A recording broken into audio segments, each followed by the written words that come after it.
Menyatakan bahwa Pak Jokowi anti kelima karena ketakutan aja dengan kekuatan Pak Jokowi mampu memobilisasi suara dalam pemilu-pemilu yang lalu dan sekarang pun juga berpotensi sama gitu. Dan saya agak tertarik bicara soal dinasti. Bicara politik Indonesia, siapa yang membangun dinasti di Republik ini?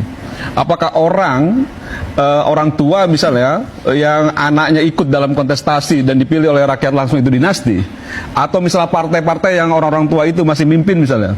Ibu Mega terhadap anaknya Mbak Puan, Mas Nanan, itu nggak dianggap dinasti? Pak SBY sama AHY, apa nggak dianggap dinasti? Yang itu lekat-lekat memberikan tahta kepada anaknya gitu.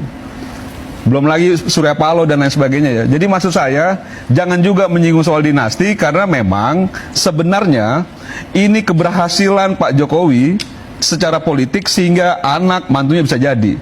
Kegagalan Pak SBY sehingga anaknya tidak jadi, kan gitu. Ketika itu punya... Kegagalan Bu Mega juga, misalnya Mbak Puan juga untuk mencalonkan dalam pilpresnya nggak bisa gitu. Saya kira gini, membandingkan Pak Jokowi dengan Bu Mega, kemudian Pak SBY dan lain-lain, saya kira tidak apple to apple. Kenapa? Karena kita juga tidak pernah Bu Mega dan Pak SBY itu tidak pernah disentuh isu dinasti politik.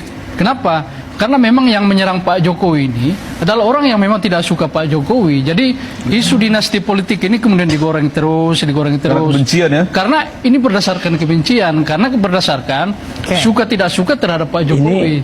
Nah ini kan yang fakta yang kita lihat di lapangan. Masyarakat itu ketika zaman Pak Jokowi turun, masyarakat senang. Kita cek di masyarakat bersyukur pemimpinnya Pak Jokowi.